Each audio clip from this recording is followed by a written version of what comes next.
സഹോദരന്മാരെ പരീക്ഷിക്കുന്നു. ജോസഫ് വീട്ടുകാരസിനെ വിളിച്ച് പറഞ്ഞു, അവരുടെ ചാക്കുകളെല്ലാം അവർക്ക് കൊണ്ടുപോകുന്നിടത്തോളം ധാന്യം നിറയ്ക്കുക. ഓരോരുത്തരുടെയും പണം അവരവരുടെ ചാക്കിൻ്റെ മുകൾ ഭാഗത്ത് വയ്ക്കണം. ഇളയവൻ്റെ ചാക്കിൻ്റെ മുകൾ ഭാഗത്ത് ധാന്യവിലയായ പണത്തിൻ്റെ കൂടെ എൻ്റെ വെള്ളിക്കപ്പം വയ്ക്കുക. അവൻ ജോസഫ് പറഞ്ഞതുപോലെ ചെയ്തു. നേരം പുലർന്നപ്പോൾ അവൻ അവരെ തങ്ങളുടെ കഴുതയോടുകൂടി യാത്രയാക്കി. അവർ നഗരം വിട്ട് അധികം കഴിയും മുമ്പ് ജോസഫ് കാരസിനെ വിളിച്ച് പറഞ്ഞു, ഉടനെ അവരുടെ പുറകെ എത്തുക. അവരുടെ അടുത്തെത്തുമ്പോൾ അവരോട് പറയുക, നിങ്ങൾ നന്മയ്ക്ക് പകരം തിന്മ ചെയ്തെന്തുകൊണ്ട്? നിങ്ങൾ എൻ്റെ വെള്ളിക്കപ്പ് കട്ടെടുത്തത് എന്തിനാ? ഇതിൽ നിന്നല്ലേ എൻ്റെ യജമാനൻ പാനം ചെയ്യുന്നത്? ഇതുപയോഗിച്ചല്ലേ അദ്ദേഹം പ്രവചനം നടത്തുന്നത്? നിങ്ങൾ ചെയ്ത് തെറ്റായിപ്പോയി.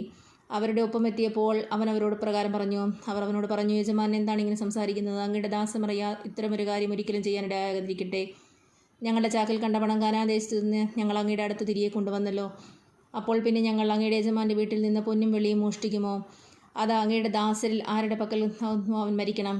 ഞങ്ങളെല്ലാവരും യജമാൻ അടിമകളുമായിക്കൊള്ളാം. അവൻ പറഞ്ഞു, നിങ്ങൾ പറയുന്ന പോലെ ആട്ടെ.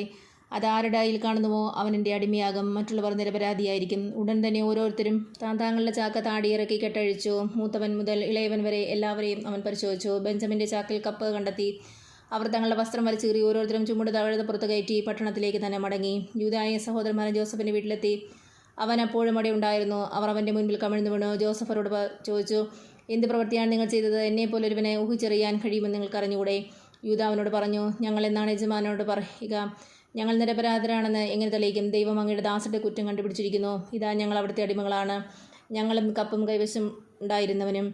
എന്നാൽ അവൻ പറഞ്ഞു, ഞാനൊരിക്കലും അങ്ങനെ ചെയ്യുകയില്ല. കപ്പ് കൈവശം ഇരുന്നവൻ മാത്രം എനിക്ക് അടിമയായിരുന്നാൽ മതി. മറ്റുള്ളവർക്ക് സമാധാനമായി പിതാവിൻ്റെ അടുത്തേക്ക് പോകാം.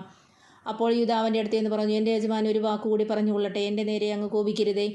അങ്ങ് ഫറവോയ്ക്ക് സമാനനാണല്ലോ. യജമാനായ അങ്ങ് ദാസന്മാരോട് നിങ്ങൾക്ക് പിതാവോ സഹോദരനോ ഉണ്ടെന്ന് ചോദിച്ചു. അപ്പോൾ ഞങ്ങൾ യജമാനോട് പറഞ്ഞു, ഞങ്ങൾക്ക് വൃദ്ധനായ പിതാവിൻ്റെ വാർദ്ധക്യത്തിന് മകനായ ഒരു കൊച്ചു സഹോദരനുണ്ട്. അവൻ്റെ സഹോദരൻ മരിച്ചുപോയി. അവൻ്റെ അമ്മയുടെ മക്കളിൽ അവൻ മാത്രമേ ശേഷിച്ചിട്ടുള്ളൂ. പിതാവിന് അവൻ വളരെ പ്രിയപ്പെട്ടവനാണ്. അപ്പോൾ അങ്ങയുടെ ദാസരോട് അവനെ എൻ്റെ അടുത്ത് കൂട്ടിക്കൊണ്ടിരിക, എനിക്കവനെ കാണണം എന്ന് പറഞ്ഞു. ഞങ്ങൾ അങ്ങയോട് ഉണർത്തിച്ചു, ബാലന് പിതാവിനെ വിട്ടുപോരാൻ വയ്യ. കാരണം അവൻ പോന്നാൽ പിതാവ് മരിച്ചു പോകും. നിങ്ങളുടെ സഹോദരൻ കൂടെ വരുന്നില്ലെങ്കിൽ നിങ്ങൾ ഇനി എന്നെ കാണുകയില്ലെന്ന് അങ്ങ് പറഞ്ഞു. അങ്ങയുടെ ദാസനായ ഞങ്ങളുടെ പിതാവിൻ്റെ അടുത്തെത്തിയപ്പോൾ അങ്ങ് പറഞ്ഞതെല്ലാം ഞങ്ങൾ അവനെ അറിയിച്ചു. പിതാവ് ഞങ്ങളോട് വീണ്ടും പോയി കുറേ ധാന്യം കൂടി കൊണ്ടുവരാൻ ആവശ്യപ്പെട്ടു. ഞങ്ങൾക്ക് പോകാൻ വയ്യ, എന്നാൽ ഇളയ സഹോദരൻ കൂടി അയക്കുമെന്ന പക്ഷം ഞങ്ങൾ പോകാം. ബാലൻ കൂടെയില്ലെങ്കിൽ ഞങ്ങൾ അവനെ കാണാൻ സാധിക്കില്ല എന്ന് ഞങ്ങൾ പിതാവിനോട് പറഞ്ഞു. അപ്പോൾ അങ്ങയുടെ ദാസനായ ഞങ്ങളുടെ പിതാവ് പറഞ്ഞു, എൻ്റെ ഭാര്യ 2 പുത്രന്മാരെ എനിക്ക് നൽകി എന്ന് നിങ്ങൾക്കറിയാമല്ലോ. ഒരുവൻ എന്നെ വിട്ടുപോയി. അപ്പോൾ ഞാൻ പറഞ്ഞു, തീർച്ചയായും അവനെ വന്യമൃഗം കീറി കാണും. പിന്നെ അവനെ ഞാൻ കണ്ടിട്ടില്ല.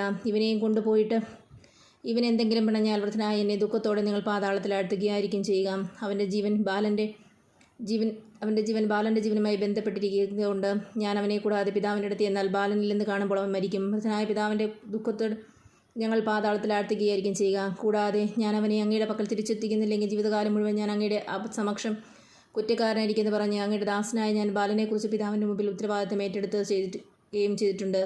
അതിനാൽ ബാലന് പകരം അങ്ങയുടെ അടിമയായി നിൽക്കാൻ എന്നെ അനുവദിക്കണമെന്ന് ഞാൻ അപേക്ഷിക്കുന്നു. ബാലൻ സഹോദരന്മാരുടെ കൂടെ തിരിച്ചു പോയിക്കൊള്ളട്ടെ. അവനെ കൂടാതെ ഞാൻ എങ്ങനെ പിതാവിൻ്റെ അടുത്ത് ചെല്ലും? അമ്മന് സംഭവിക്കുന്ന ദുരന്തം ഞാൻ എങ്ങനെ സഹിക്കും?